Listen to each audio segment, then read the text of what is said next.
Om Namah Shivaya.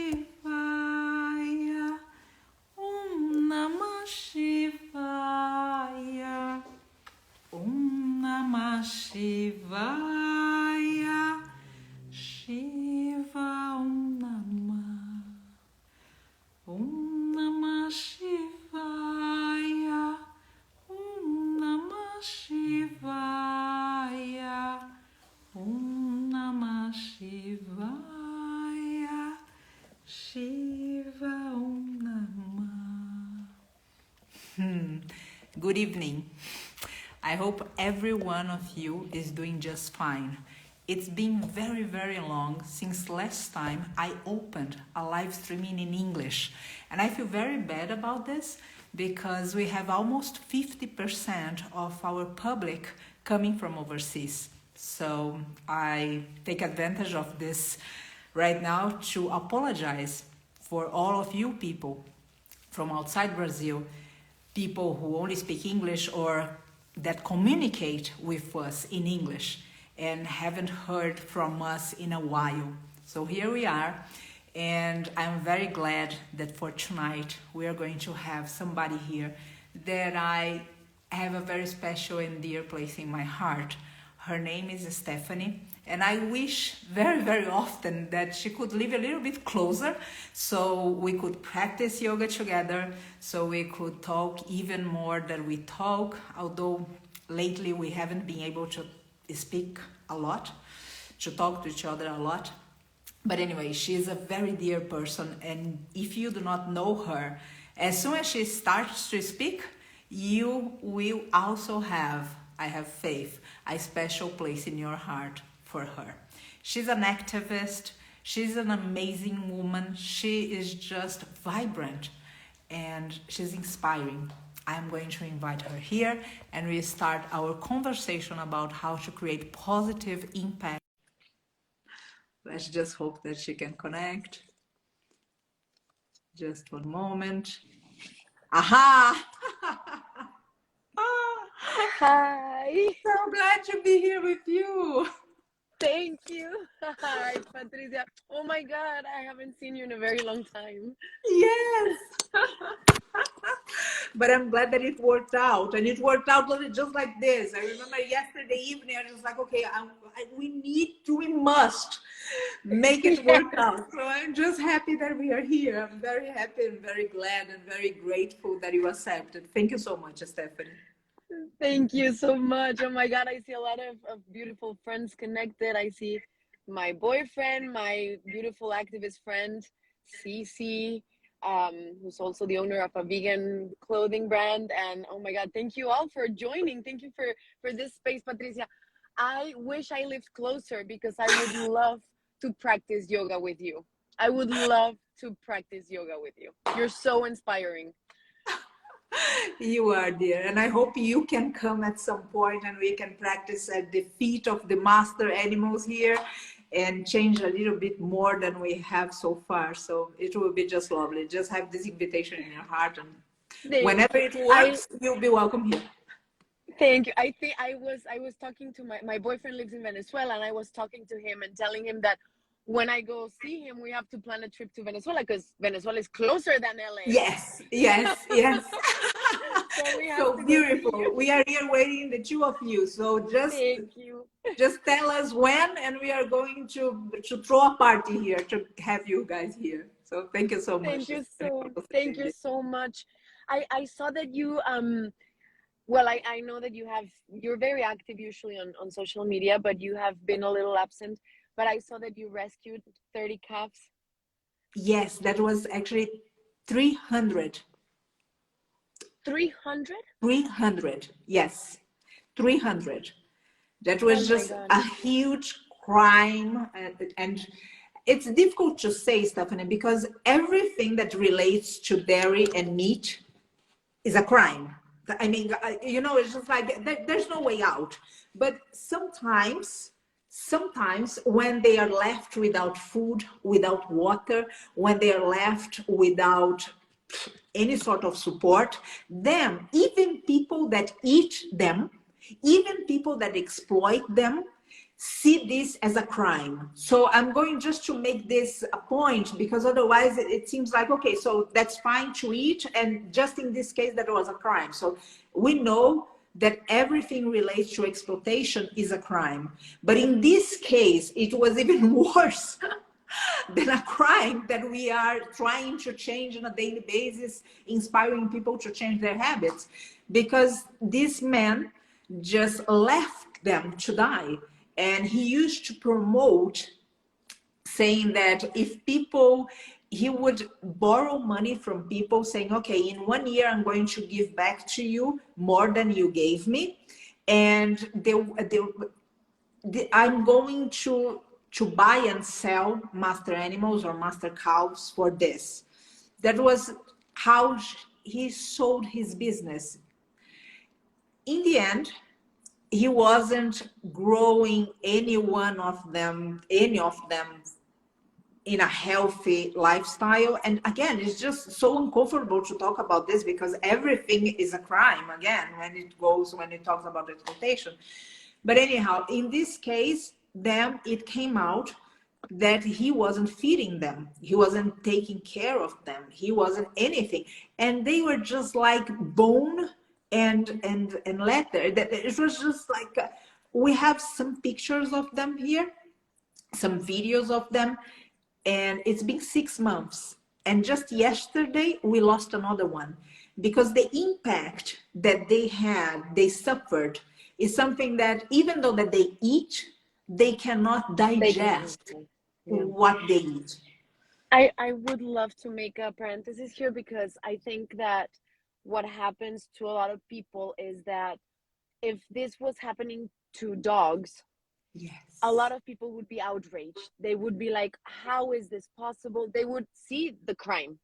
Yes. But because we're so disconnected from other species like cows or pigs or chickens, we don't see that. And that's what I would like for people to understand, that they're babies. They're babies. They feel, they have personalities exactly like your dog or your cat or your favorite animal that you have at home, exactly like that. And the fact that they are left to die, they are left without their mothers, and they exploit them, and that's the only reason that, I mean, they profit out of their lives. And your work and what you do with your husband is amazing, and I admire you both so much, because I see what you do. And I want to talk about a billion app later on, because I think that's a way that we can all, contribute in some way, and it really costs you nothing. And you get that help that you definitely need to have all these animals. I've seen how you rescue all these beautiful master animals, and how they recover because they have a safe place now. And with this 300 calves, like you said, it's a crime. There's no way out of it. Like I always say, I mean, non-vegans usually have that feeling with the Yulin festival of dogs in China, but vegans, we feel that every single day when there's turkeys and sheep and goats and cows killed every single minute. And there's a lot of misconception about I'm not even talking about empathy anymore. I'm talking about what people think in their minds, that because we've done it, it should be done. The other day I heard someone saying that it was okay to support this thing that I'm not even going to talk about it, but he said it was part of our culture. And then I was like, so if in my culture it's okay to, marry an underage girl, or it's okay to kidnap people or rape women, then that's okay, like, because it's part of your culture? No, it doesn't make it okay. So you have to change that.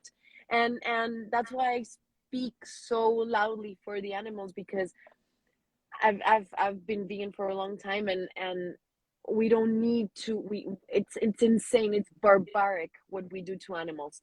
And it's something that should stop. And I'm very hopeful that, you know, more and more people are waking up and seeing that we don't need to eat them, we don't need to exploit them.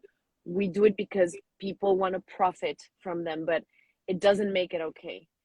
And sorry, so yeah, tell me about more about the 300 calves, because I can No, keep no, on that's going and wonderful talking. that you're talking about this, Stephanie, because really, I think as a society, we tend, when we see this kind of situation, we go and talk about the problem because it's just like it drives us to feel even emotions that we are not really, we do not want to feel that we hate somebody. We do not want to feel disgusted by somebody else's actions. We do not want to, but in situations like this, we tend to talk about the problem and feel these emotions and do not talk about the solution. And what you are talking about is the solution, because we cannot rescue 300 calves every month. We cannot rescue 500 master animals, that is the number that we have under our protection here at our sanctuary, every 6 months. We cannot.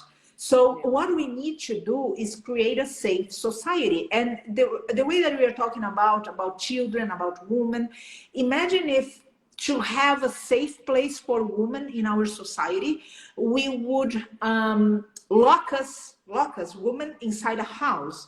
This wouldn't be safe. This could appear as safe, but it's not safe. Yes. If we're talking about children, we cannot lock them inside the house as well. We cannot say, exactly, we cannot say, okay, you are not allowed to leave home because otherwise the world is too difficult, the world is too dangerous, so you need to stay at home. This is not a way to create a safe society. In the same manner, we cannot think that to create a safe environment for master animals, we need to place them into sanctuaries. We cannot think about this. We need to think a solution as a society in the same manner that we think about children, in the same manner that we think about women, in the same manner that we think about any social problem that we have. Exactly. Because right now, this exploitation is causing risks also for humans.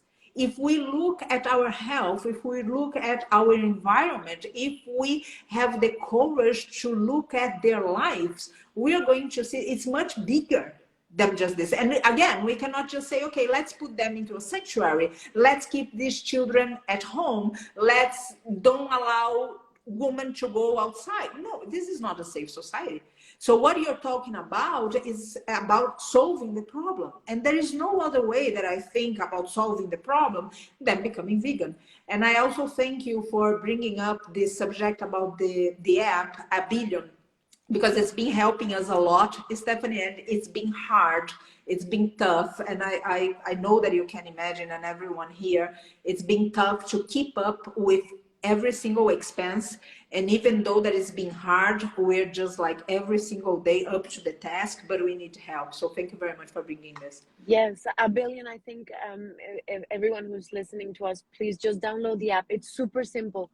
Whatever product, whatever meal you have at a restaurant, even if it's the salad, the vegan option that they had was the salad, take a picture of it, give a shout out to the restaurant. You can also ask for more vegan food at these places, for more vegan options, which also helps because the owners see that people want more vegan options. And then with that picture and that review only, that's the only thing you have to do. Take the picture and upload it, put the review. With that, you get $1 for every picture. And then that money, you go and you put, you choose the sanctuary that you wanna donate. You go to South America, and it's right there, AIMSA, Santuario Valle de Reina. You select that, and then you send the money, and it says pending. And a couple hours later, it says that it's been sent. And every single dollar counts. Every single picture that you take of anything, of the new vegan toothpaste that you took, anything that you wanted, that you can review, dishes, restaurants, products, anything. And that helps because it really takes 30 seconds of our time. And the retribution is great because we can send that money to you and really doesn't cost you anything out of your pocket, but you know, that picture. So A Billion, please, everyone who's watching this, download it and send and just do this. It's so easy, it's so simple. I do it. I have my mom's phone also with the Billion app, and she takes pictures too, and we just do it, and that's the way to collect this money, because I know that you need the help. I mean, you have so many animals there, and Yes. it's the vet bills for their health, the food, everything, and because they're not normal animals that are living a healthy lifestyle, they're rescues, and like you said, sometimes they reject the food, and they're in danger to die because they were taken from their mom so young, or they were in miserable conditions, or they were abused. So they even more they need more healthcare than other animals, Yes. you know, would have. So please, yes, a billion, I think it's a wonderful thing that we can all do, and it really costs 30 seconds of our time. So that's, Thank you so much for this, Stephanie. Thank you very much for of bringing it up. course. We need help. Stephanie, you know that your words now made me think about something that happened to us this past 2 weeks. You were talking about how they are not healthy, how they need special attention.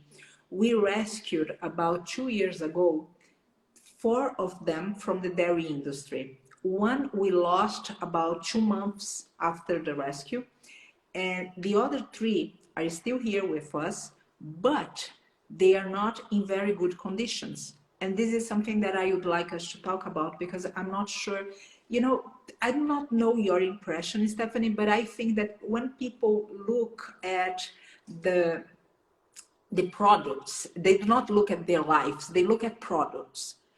And it's there in a supermarket. There's just no connection. It seems that everything is fine and beautiful and just the way that God wants it to be. It's just like, it's just as simple as that. And what happened was we started to realize that these master cows that now are a little bit bigger, but still they are children, they have a very tough time just growing up. And why is that? Because they didn't get, their mothers didn't get any sunlight. She was never, or better, they were never in a pasture. They didn't have a father, let's put it that way, because all the insemination problems that they have, insemination process that they go through. So what I'm talking about here, and when we are talking about a rescue of a master bovine, it doesn't matter if it's a master cow, it's a master cow, or it's a master, no matter a bull, no matter which one we're talking about, we are always going to face a health problem, because in the industry, they are just meant to survive for a few years and then get killed. Yeah. They are going to be put down. And when we are trying to make their lives last longer, we are going to face problems, because they have been, their souls, their flesh, they have been manipulated in such a way that they get sick. They get sick even though that they look healthy. I just wanted you to talk something about this. How do you feel this, that people just go to the supermarket and do Oh not my make... God, yes. The other day, actually, I went to the supermarket that's not vegan. I try to go to stores that are fully vegan, but sometimes I get products in other stores that are not non-vegan. And there's a dairy section. Yes. And then there was this family, and they were going to go into the dairy section. And I tell my mom, I was like, can you believe people still drink another species milk? That's so disgusting. Yes. And the mom looks at me and she's like, what do you mean? Like, she just looked at me like, what are you talking about? I'm like, well, I mean, you drink, I mean, if you grab that milk, it's from a mother cow, might as well. And I had my dogs with me because I bring them everywhere. And I had Moon, she's the female, and I tell her, well, you know, I could just impregnate my dog and then have her milk, you know, and that would be nice, right? And she looks at me, and she had a little girl with her, and she looks at me like, but why? I'm like, and I asked her, why would you drink the cow's milk but not my dog's milk? Like they're mammals, they're the same. Yes. And she's like, so what milk do you recommend? I'm like, you have almond, you have hemp, you have oats, so you can grab all of these other here that are not dairy. And she's like, okay, which one's your favorite? And I told her this is the one that I get. And she got a box of the almond milk, and it was so funny. And my mom is like, oh my God, you're amazing. And I'm like, well, you know, if they don't make the connection about it. And she was surprised about, like, what do you mean? I'm like, well, it's a mammal. Yes. My dog is a mammal. We're mammals. Like, why not? And it was so funny because she realized in that moment that it was not okay that she was grabbing some, you know, a mother's milk. But of course, people go with that disconnection. They see my dogs in the supermarket and they're like, oh my God, puppy. But then you see them grabbing a baby pig or a baby sheep, because yes, like you say, they are healthy up to a certain age with their kids, pigs, sheep, goats. They're babies still, but they don't see that because they're wrapped in plastic, in a plate wrapped in plastic, and they don't realize that could be a dog, a cat. There's this family, they have this activism where they say that they are raising grass-fed dogs. Of course, it's sarcasm, and people get really, really mad at them, and they're like, what do you mean you're gonna give us what? And they're like, ooh, fresh golden retriever. And people get really upset, and I'm like, well, it's kind of the same thing when they talk about like the animal welfare. Oh, let's make them happy, which is total lie, but that's what they make you believe, like, oh, let's make them happy, and then it's okay to kill them. So because my dog had a happy life, I can kill my dog? Like, it just makes no sense. Like you said, everything is a crime, and we don't see it as a crime. So to try to make that connection with the people it's hard, because sometimes they don't realize it, and they're like, well, yeah, but then what do you eat? I'm like, everything else, just not chicken, not cow, and not pig. Everything else, like there's everything that we can feed ourselves with.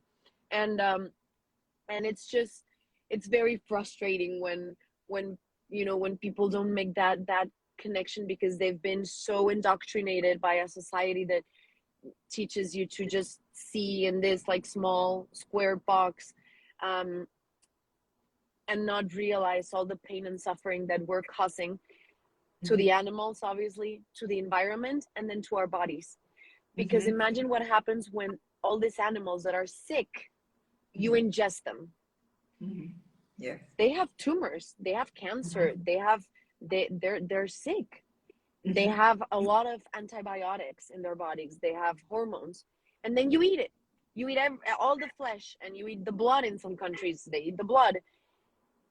What do you expect to feel? You're going to feel depressed, you're going to feel sad, you're going to feel fear, and then you have all this sickness and all these illnesses that people don't know where it comes from. They're like, oh, I'm so depressed. And then you see what they eat, and you're like, well, you're eating a bunch of tortured cows. Like, of course you're going to feel depressed. What do you mean? Like, I you know, because you ingest all that. You eat death. You eat the body, when it decomposes, it starts to decay, and you're eating something that's dead. Of course you're going to feel heavy and sad and frustrated and desperate, because that's how the animal dies. The moment that they're killing them, they're full of fear. So you eat that fear. And I think that a lot of anger also comes from that food that people eat, because it's really not food. They're not feeding themselves. They're making themselves sick as well. Yeah. That's what they're doing by eating all these animals that have been tortured and abused. And I just wish that they could see that we do not inherit because you know how they say that we inherit the family's illnesses, and that's not true. We inherit the way they ate. The habits, yes. So if your family has a heart problem, or if your family has diabetes, or your family has bone issues, or your family has cancer, you should look exactly at what they ate to not repeat the same pattern, because Yes. that's the way that you're going to change around your whole health. And obviously the empathy that comes with it, the respecting the life, respecting the beautiful beings that all of these animals are. It opens you to a whole new dimension of compassion and empathy and love and respect, to actually create a good society that's safe for all of us. Yes, yes, I do believe in this. And I do believe that if we talk about this often and often and often, more and more often, people will start to understand. Because in the same manner that we are talking about not making the connection about the product and about that master animal's life that is just there, and people again do not see, as you said, just in plastic, and people do not make a connection. In the same manner, I realize, Stephanie, that people don't make the connection about what they eat and how they feel, you know, because as you said, it's not just about the master animal. I wish, and I think you share the same, I wish people could become vegan because they were just like, I see this master cow's eyes, I realized that she is a mom, or I realized that this master pig was just a kid. I wish people could turn vegan for this. But truly, if whatever reason, if people are becoming, you know, are going vegan, just like, okay, just that's just fine, that is just wonderful. But there are people that are listening and not really turning vegan or considering veganism. And when you talk about these connections, about what we eat, about how we feel, about the forests, because we need to talk about our environment as well, what is happening in Europe right now. So when we start to talk about this, then people start to make connections. And Yes. if these connections take place, I believe that change takes place. And this is something that also during this year, Stephanie, as you said, I've been kind of absent from social media because it's been just so much, and it's hard to keep up. Really, it's just, you know, it's just hard to keep up with so many things. But one thing that came out of these rescues, we realized that we need to have a educational program.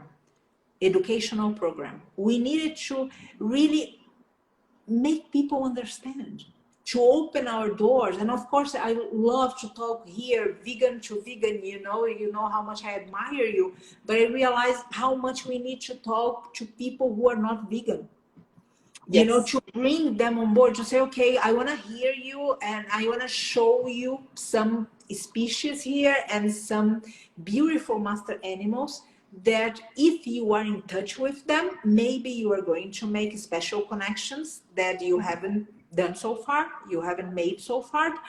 So this educational program talk about this, about getting this information, about sharing this information, about making, inspiring people to make this connection.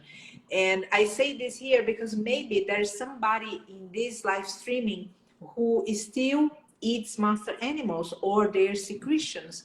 And I just wanted you to know that there is more that you can learn to get a little bit more self-assured, if this is the word, to take this path. So how do you talk to non-vegans, Stephanie? Because I realize that sometimes we vegans, because we are very upset with everything that is going on, and of course it's upsetting, you know, we cannot deny this. Yes. Oof. And sometimes we just like, we do not really welcome them, no vegans in our lives. And No. I think we need to welcome them because we need to talk to people who are not vegan. So it just makes Yes. sense. Okay, we need to bring them on board. Let's put it that way. So I wanted you to tell us from this perspective, you know, if there are other vegans listening to us here, how do you welcome non-vegans in your life and the importance that you see about this? Because again, otherwise we're just like, okay, let's just like rescue more and more and more, let's protect inside protected areas, and it's not freedom, it's not a solution, it's not something that is sustainable, it's not. So we need to work on something better. Yes, I agree 100%. I think it's education. And I think that, of course, it comes from the home. I think it's very, very, the parents do it with the kids when they see a little baby chick, and then they give it to the kid, and then the kid is like, oh, hi, and they're very sweet, and they feel that empathy and that connection to another baby. But then they feed them chicken. Yes. And they never tell them where, like, that little thing that you had in your hand, that life, that beautiful, sweet baby that you had in your hands is the same that you're having now in your plate. They don't show them that. And I think that they should. That's why we always, as vegans, we always say, like, would you take your kids to a slaughterhouse? Of course you wouldn't. You take them apple picking, you take them grape picking, like some other things, but you would never take them to a slaughterhouse, because what we do is wrong. It's so wrong that we have to cover it with 4 walls so no one can see the torture and the pain that animals are going through. There is no way to kill someone who does not want to die. There's no humane way. That is a bunch of stupidity that, you know, some brands tell you because, oh, here is the humane. You can't kill. Like that's just ridiculous. The way that I usually approach non-vegans, you have certain people that are open to veganism. You have people that actually ask you, or maybe they get a little upset, but you know that they feel something, so that those are the ones that actually want to listen when they fight you, when they're like, but this and that, because they know. So you know, you just have to, with them, probably I do get a little sarcastic, and I do get a little you know, when I tell them, like, I mean, you are eating a corpse, you know, and then they're like, what? No. I'm like, yes, it is a corpse. No, it's not. I'm like, well, yeah, but you know, usually corpses get buried or cremated, but I mean, humans, let's eat the corpses. Like, and then they realize, and they're like, what do you mean? I'm like, well, if I see a dog that, you know, got hit on the road and died, I'll bring the dog to you so you can eat the corpse as well. Yeah.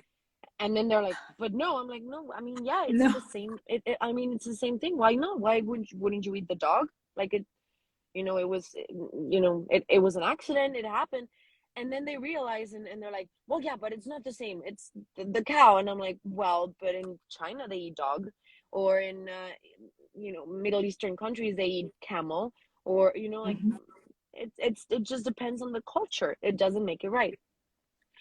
There are also other non-vegans that, you know, the footage that I post sometimes is a little graphic, and they see that, and they're like, oh my God, I cannot see your stories. Poor animals, but then they still eat.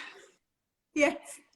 And it's like, okay, I want to know, because for me, when I went vegan, I had no clue of the connection.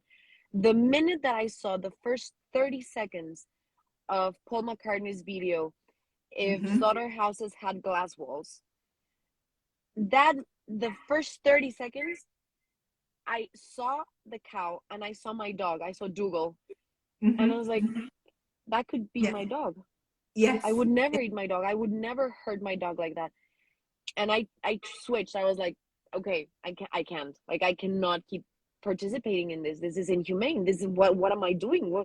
What kind of human am I telling myself I am by eating innocent beings? So for me, the switch was like this. I understand that for people it's a different path, and some people are very scared of nutrition, and that's when I tell them, you should, you know, really investigate a little bit more. And if you really worry about your health, then you should really consider, you know, a plant-based diet. You should really check it out. You should really try to switch. Some people are just very you know, not empathic, and those are very hard to connect with. And I wish I had a formula to, like, make them see, but some people are really, really close-minded about it. And but I would like to find a way, because they probably have a mom or a daughter or someone that they love very much. What if that person was suffering, was in inhumane conditions? that's the way that we feel about every single master animal, because we value their lives. And literally, I think that, you know, every approach is good. There's a lot of vegan activists that, you know, they tell you like, no, don't do this, do that. I think that all of them are amazing, because some people are going to take my message, some people are going to take their message, and different approaches always helps. The thing is to like just put that little seed in them, and maybe that will flourish into something and make them curious about this beautiful way of living, because this is actually the live and let live. This is what we vegans actually do. We live and we let other living beings live. So I don't know, I wish I had that formula for my mom. When I showed her a video, same, she was the same. She had no idea what happened to baby chicks. Today I posted a video that I did with Mercy for Animals about what happens to baby chicks. And I remember when I showed her that, because for her it was easy, like the all like not eating animals, but then the secretions, that was a problem, because she didn't realize until I showed her a video, and then she was like, what am I doing? Oh my God, don't, what? No, because she didn't know. So I think that education, showing it as bitter as it is for us, because I cry. I post a video of an animal dying, and I post it and I'm crying and I'm feeling and I'm devastated. Yes. But we have to show it. We have to show it so people can see that it happens. It happens in Brazil, in Los Angeles. Everywhere. It happens in Everywhere. in China, in France, in the everywhere. countryside as well, because sometimes people think, no, but in the countryside there is no problem. Here is different, because the farmer is just right there, and he or she or they love their master cows, and people have these romantic ideas about how we are going to treat master animals in the countryside, and how we do treat them, in fact, anywhere in the world. So I think it's good, as you said, we need to share information. And there was something that you said among all the important things that you just told us, that I would like to comment a little bit, Stephanie, because I believe that sometimes we go and say a lot of, do not eat this, do not do this, do not do. But if we think about education, about educating a child, we do not educate a child just telling this child what not to do. We also tell what to do. So this, I think, is very important for us as an approach, because people are just like, okay, I won't eat meat any longer, but now what am I going to eat? So if we go from an educational standpoint, regardless if we are talking about veganism or any other facet of learning something new, we need to tell, yes, people not to do, but also what to do. And this is something very special about social media, because we have all these different activists, and they are speaking different ways of the same message, or in different manners the same message is coming through. So I think it's very interesting that it's happening, because I realize that information is just reaching, people that otherwise would be without knowing. Just said the secretions. People do not make the connection about the secretion, because, okay, we're not going to talk about meat. You have the corpus right there in front of you. But when we're talking about secretion, it's just like, okay, it's normal. It's normal. It's normal to eat eggs. It's normal to, and it's not normal. It's just common, but it's not normal. What we do to that is not normal, and we cannot normalize this and say, okay, it's okay in our society to do this, as you said, because our culture, we cannot defend a culture that exploits other beings. No matter who we are talking about, if we're talking about our own species or other species, we cannot defend a society that exploits. We cannot, and we cannot be a part of this. Otherwise, the whole world is going to sooner or later explode in our faces, because we're destroying everything. Everything. And that's the thing that probably people don't understand, is that war starts on our plate. Violence starts right there.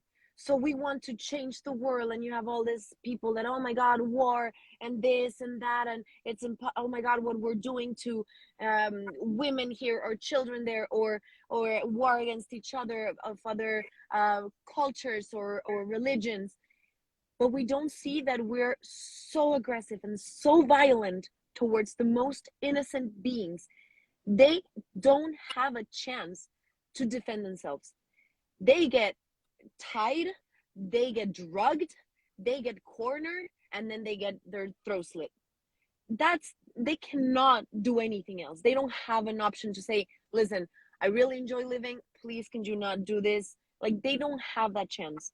They scream, they yell, they kick, they do what they can to defend themselves, but there's no way out for them. And we normalize that violence so much, yes, that it's okay because we call it a personal choice. So of course our friend Menkai did a video about personal choice, and he was like, oh yeah, personal choice. Of course, kicking my dog is a personal choice. You know, grabbing stealing is a personal choice. It doesn't make it okay. Eating animals, it's a personal choice. Of course, everything is our own, but it's not okay. And we're normalizing that it is okay. It's okay because it happens. It's okay to sell drugs. It's okay to rape women. It's okay to kill animals. It's okay because other people do it, so why not? So if we want to change the way our world functions, we have to see it from our nucleus, our very centered life, which is home. And we have to see that we are violent or we're not violent. There's no other way. So when you have a piece of flesh of a tortured animal in your fridge and you serve that, you are part of that violence. So you cannot want a peaceful world when you in your home you have war and you have violence. And that's probably the beautiful thing about the activists, that they share their food and they share how to make amazing delicious things, and they say, well, I mean, but cheese is probably the most common one, and you're like, but it's the same. You're using their secretions when you can perfectly use water and macadamias and water and soy and chickpeas. So many options. So we show them you can have this, but without hurting an animal or having that secretion of that animal.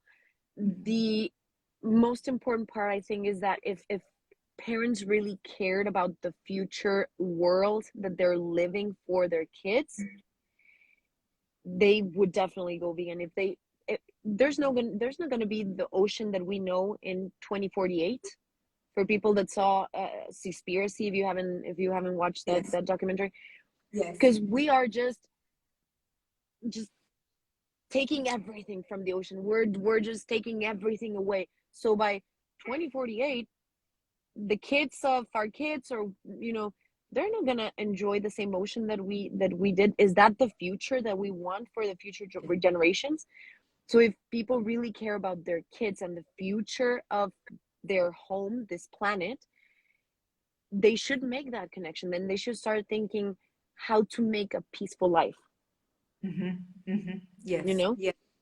And Stephanie, when you talk about this normalizing, when we hurt innocent beings, that sometimes I think about this in a manner that we normalize violence, period. So we start to grow into a violent society that is just like, oh, it's okay to do this. Oh, it's, it for something to get our attention is just it's just scary, because it needs to go the further and another and the last mile to grab attention, because everything that is bad is so normalized that we do not pay attention anymore. We have seen so many cases of oppression and happening everywhere and for everyone. But we're just like, oh, okay, I'm fine. It's not with me. I do not want to get into trouble. I'm not going to talk about this. Okay, yes. Because it didn't happen to me. Exactly. So I think when we normalize violence, no matter if you're talking about a child or a child from another species or a human kid or a master calf, or if we are normalize violence, violence in our heart has been accepted. And this is just so dangerous for our society. Because when we accept this, that we are going to live with violence, I can use this to everyone I want in every single occasion that I wish, that I desire. And then what? Then we look at the world and we look at ourselves and say, I do not know, this world is just like going crazy and I do not know what to do. And we don't realize that we are doing this. And not just with, of course, what's going on in our plates is just doing this whole mess to go on and on and on. But the thing is, what's going inside our hearts, this we need to look at. If we are normalizing violence, if we are normalizing not caring, if we are normalizing that it's okay to kill, that it's okay to make others suffer, it's going to get on us, it's going to get back to us at some point. Exactly. Yeah. And that's probably what we can do with this, sending the positive message is from ourselves. What can I do today to improve me, my life, and the people around me, and the animals around me, and my environment? From there, from that center, then you can start making the changes. I'm not gonna swear today. I'm not gonna do this today. I'm not gonna be violent. I'm not gonna eat an animal. I'm not gonna get desperate in traffic. I'm not. All these small changes that create you and make you a peaceful person, because it requires a lot.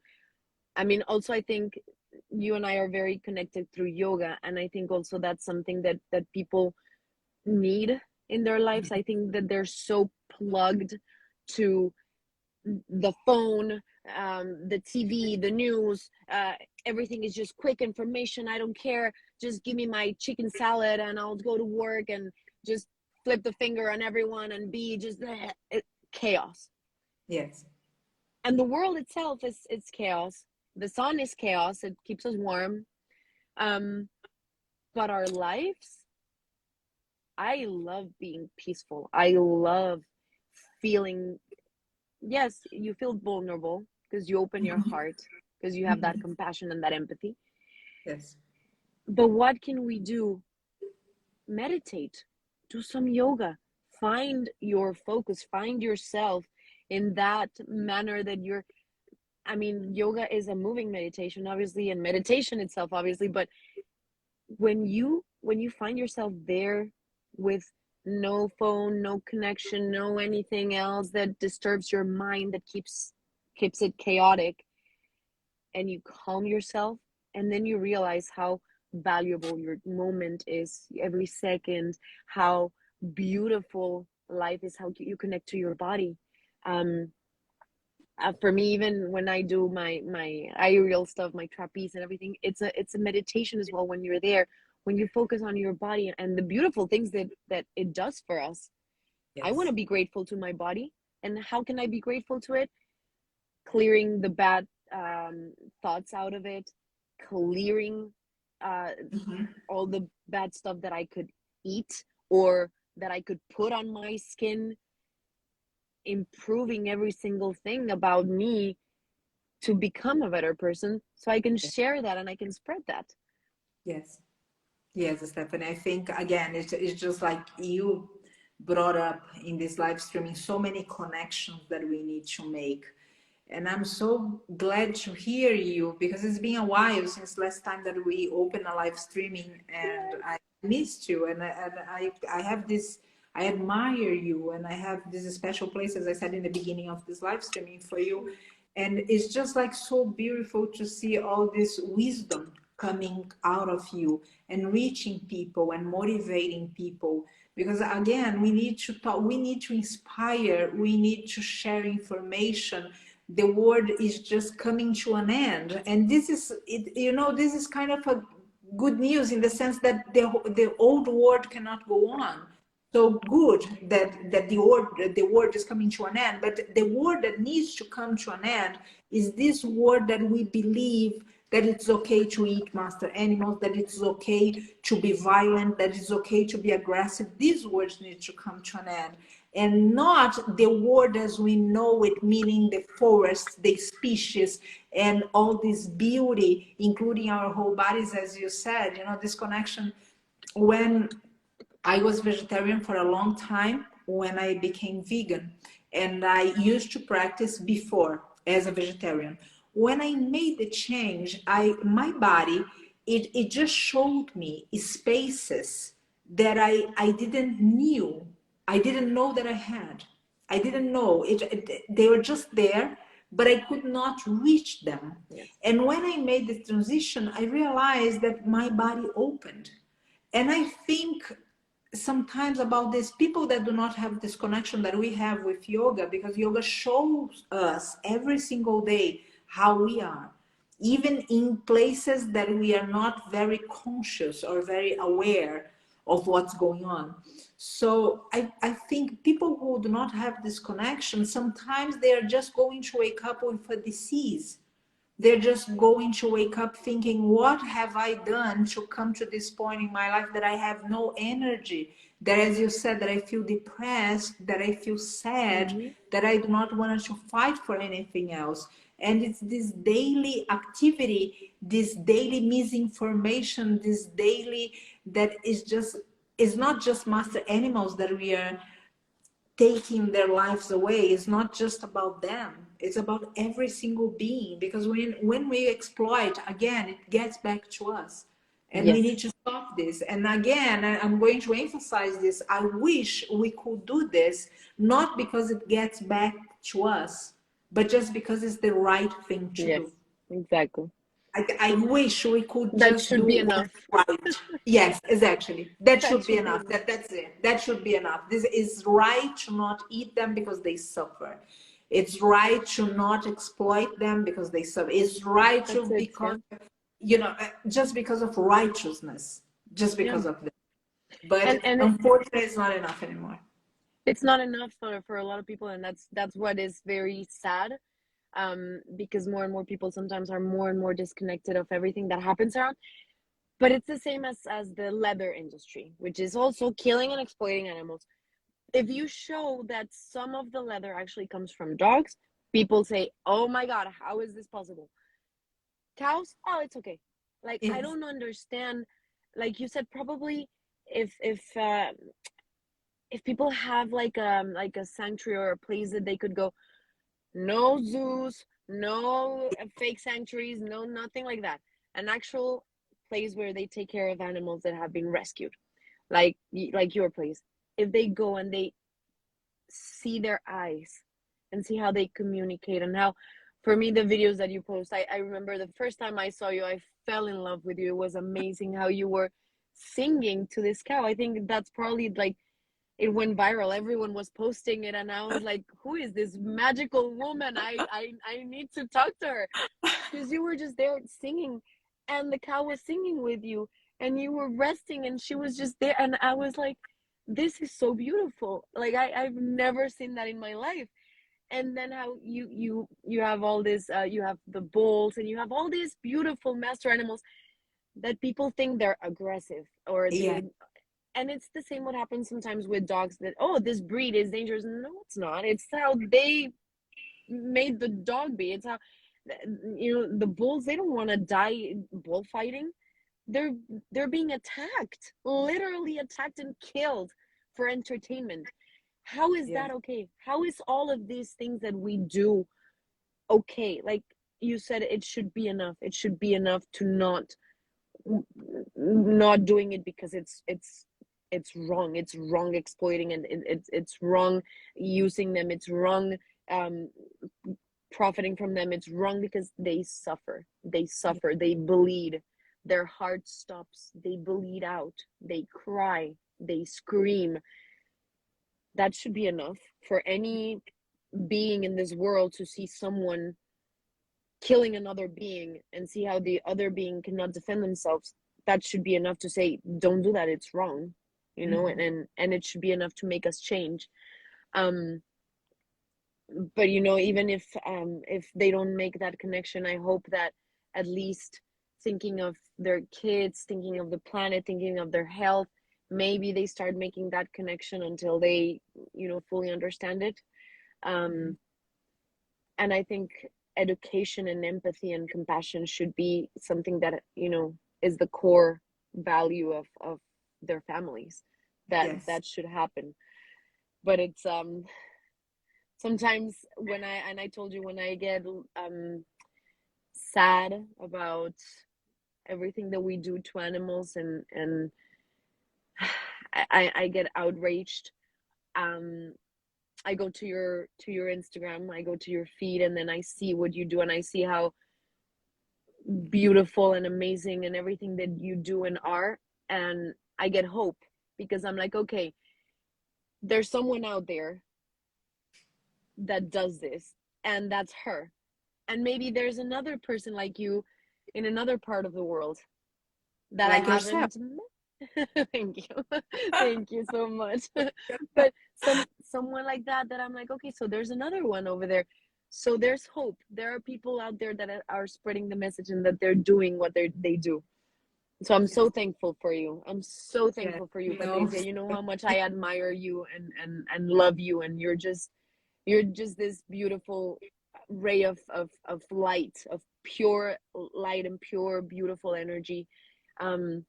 That even if there's a lot of evil outside,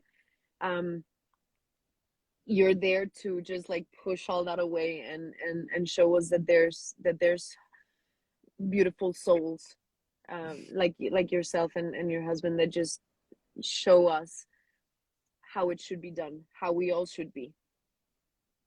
You're very generous, Stephanie, and very kind and very loving. And I just count the days to have you here and have longer conversations, because it's just amazing. Every time that we talk, it's just like, oh my God, here, there goes 1 hour. And it's just like, oh my God, it's just so fast. So I appreciate everything that relates to this connection that we have. That is just not a talk, it's just a bond that we share. You know, I'm very grateful for this, and I hope that you feel that here, in the same manner that you go to our feed, and sometimes you think, okay, there's somebody there and there's somebody out there in the world, some people that sometimes you don't even know. In the same way, I am stronger, and we here, we are stronger because of what you do. You are just, every single time that I look at your feed, at your story, you're just talking about, okay, let's wake up, let's change this, let's make this different, let's give them some chance to believe that we are better humans, you know, let them master animals. So you give us strength, and I'm thankful for this. I'm very thankful for this. I am here and I speak for everyone here. It will be just a very lucky and blessed day, the day that you come. So just make plans. We are going to have you here for yoga, for master animals, for singing with master animals. Oh my God, yes. Yes, please. I would love that. I'm looking forward for that day, and I really think it's gonna happen soon. So I'm really hopeful and really happy, because I oh my God, it would be my honor and my pleasure. And I don't know, I'm gonna probably want to move there with you. I'm gonna be like, don't take me anywhere else. I'm happy here. I'm so happy here. Just let me be here. But thank you so much. I will definitely go see you and that beautiful place that you have there, and practice yoga with you will be my dream come true. Because for everyone that's watching that has not seen her other page, the yoga, oh my God, I mean, your practice is so beautiful. I took the course with you that you sent me, that's so beautiful. And that is practicing yoga, like watching you, and you were on a screen, it was just inspiring and beautiful. I was like, oh my God, this is crazy what you do with your body, and how you just like, you're so open and amazing. It's perfect. You're perfect. You're so inspiring in so many ways. You are the one who Thank is you. inspiring here. Stephanie, I'm just full of gratitude in my heart right now. And I hope we can, yes, be together in these next months. I think there is hope right now, because in the past when we talked, there was the pandemic. Also, there was no plans to come here, so to South America. Now I see that might happen in a near future. So I'm very happy for this. And in the same way that you talked about my yoga practice, I talk about yours, because you are very inspiring. It's just amazing everything that you do. And I know that these things that the body does is not just the body, because mind goes with the body, heart goes with the Yes. body, food goes with the body. So Yes. when I look at you, I see all of this, and I see discipline, and I see choices that you make in a very disciplined way to reach those poses. So because sometimes you look at somebody doing something and just that moment, but a yoga practice is rooted in much more than that moment. And when I see your yoga practice, I can see glimpses of your mind, of your heart, of your diet, of your beliefs, and I'm very grateful for this. So thank you for everything. I hope to have you here soon. And I hope that we can keep in touch more and more and more to share about these beauties that are still in the world when we choose to see and protect them. Thank you so much again. And yes, anytime you want to have me on a live stream, I'm happy to do this with you. I love talking to you and everyone who's watching. Thank you so much for listening. Share this live stream with someone that you think needs to hear this. Share the Abelian app and donate through Abelian, which is amazing. It's just a photo and a review, and boom, you have money. So you can send that to AIMSA, and they need it. They use it for all the animals that they rescue, like this 300 cats that you were telling in the beginning. And thank you so much for everything you do, and thank you so much for this space. Thank you, Stephanie. I would like to ask you, I know that the last time, I think, or sometime in the past, we closed the live streaming with a mantra. Yes. Can I ask you to again just close our live streaming with a mantra? It will be of just course. Do we do the let's do the purification, so you can do it with me? Yes. I'm here just listening. You have this beautiful voice. I'm not going to sing anything with you. It's just like, okay, you just go. Thank you so it's much. One of your talents. Thank you. One of your many talents. Thank you. Oh my God, thank you so much. I love this mantra because it's purification, and it's in Sanskrit, and it's beautiful. I usually do it before my yoga practice every time to start it, because it clears the mind. And so Om Pavitra Pavitra Va Sarva Vashtanga Topiwa Yahas Maret Pandrekaksham Savahya Vientraha Suchi. Thank you so much. I hope it opens minds and open hearts, and I hope to have you here soon. Thank you so much. I cannot do this with. Yeah, thank you. Thank you so much. See you soon. Goodbye. Thank you, everyone. Thank you. Thank you, Stephanie. Goodbye. Bye.